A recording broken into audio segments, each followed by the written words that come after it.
Hello friends, NCERT class 9th math में आप सभी का स्वागत है। आज हम एक्सरसाइज 1.5 का क्वेश्चन नंबर 3 करने वाले हैं।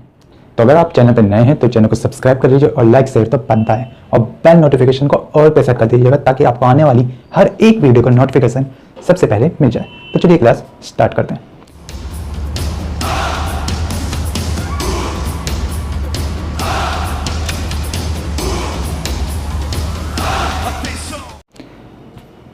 तो आपको आपकी स्क्रीन पे क्वेश्चन लगा हुआ दिख रहा होगा, जरा पढ़ रहे थे एक बार।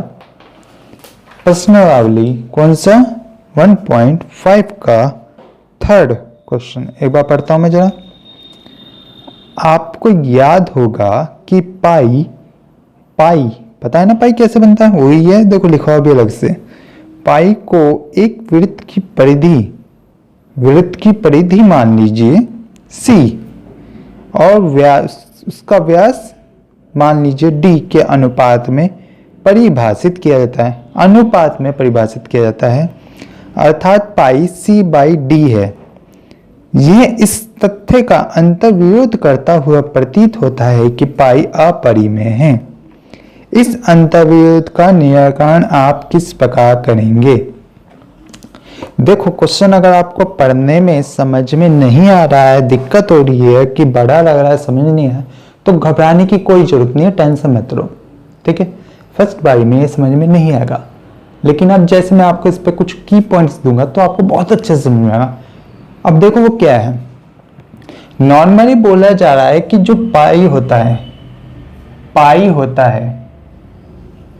पाई का क्या होता है, पाई किस में यूज होता है? सबसे पहले आप अच्छे जानते हो, अगर क्षेत्रफल की बात करी जाती है, आयतन की बात करी जाती है, मतलब कुछ भी, या तो आप इसे पाई को ऐसे दिखा देखते हो 2πr, या क्या पाई आर स्क्वायर, है ना।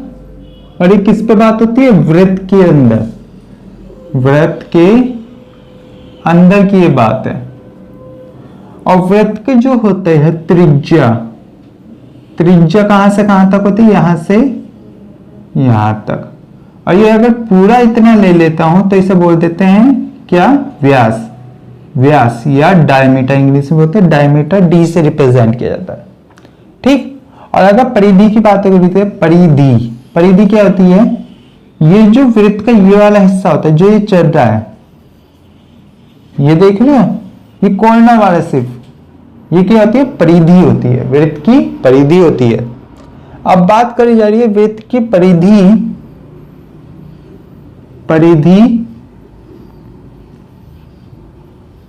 बटे व्यास। ये ऐसे लिखा हुआ दिख रहा है, इस तरीके से लिखिए। और आपको ये बोला जाए जो परिधि की वैल्यू दी गई है, वो दी गई है क्या? परिधि आपको दिया गया है C, और व्यास दिया गया है D, C और व्यास दिया गया है D, ठीक। अब देखो, नॉर्मली होता क्या है, आपको अच्छी तरह पता है, मैंने पाई की वैल्यू आपको बताई थी, क्या होती है? अपरिमेय होता है। क्या होता है? पाई हमेशा अपरिमेय होता है, ये मैंने आपको बताया था। मगर इसकी वैल्यू क्या? C/D की फॉर्म में आ रही है। C/D की फॉर्म का मतलब क्या हो गया? मतलब C की वैल्यू कुछ भी हो सकती है, हो सकता है 3 हो, D की वैल्यू 2 हो, ऐसा कुछ हो, कह सकते हो आप, कह दोगे कि भाई ऐसा भी हो सकता है। और अगर इस फॉर्म में, यानी कैसे मिल रहा है ये? P/Q की फॉर्म में, P और Q, और P/Q की फॉर्म में अगर कोई वैल्यू मिलती है तो इसे क्या कहा जाता है? उसे कहा जाता है परिमेय। क्या कहा जाता है? परिमेय। अगर परिमेय कहा जाता है तो आप पाई को अपरिमेय क्यों कहते हो? पाई को अपरिमेय क्यों कहते हो? तो देखो, ये सिंपल सी बात है, ये बस आपको सवाल में कहा जा रहा है, ये जो बात है इसका अंतर विरोध करती है, ये कहा जा रहा है सवाल में। तो अब एक बार दोबारा से सवाल को पढ़िए और देखिए कि क्या बात है, और फिर समझाता हूं मैं दोबारा। देखो दोबारा आप सवाल को पढ़ो, अब ये सवाल बहुत अच्छे से समझ में आएगा क्या कहना चाह रहा है, अगर समझ में अब आ जाएगा। आपको याद होगा कि पाई को एक वृत्त की परिधि मान लीजिए सी और उसका व्यास मान लीजिए d के अनुपात से परिभाषित किया जाता है, अर्थात pi equal to C by D है। यह इस तथ्य का अंतर्विरोध करता हुआ प्रतीत होता है कि पाई अपरिमेय है। इस अंतर्विरोध का निराकरण आप किस प्रकार करेंगे? अब समझ में आई बात।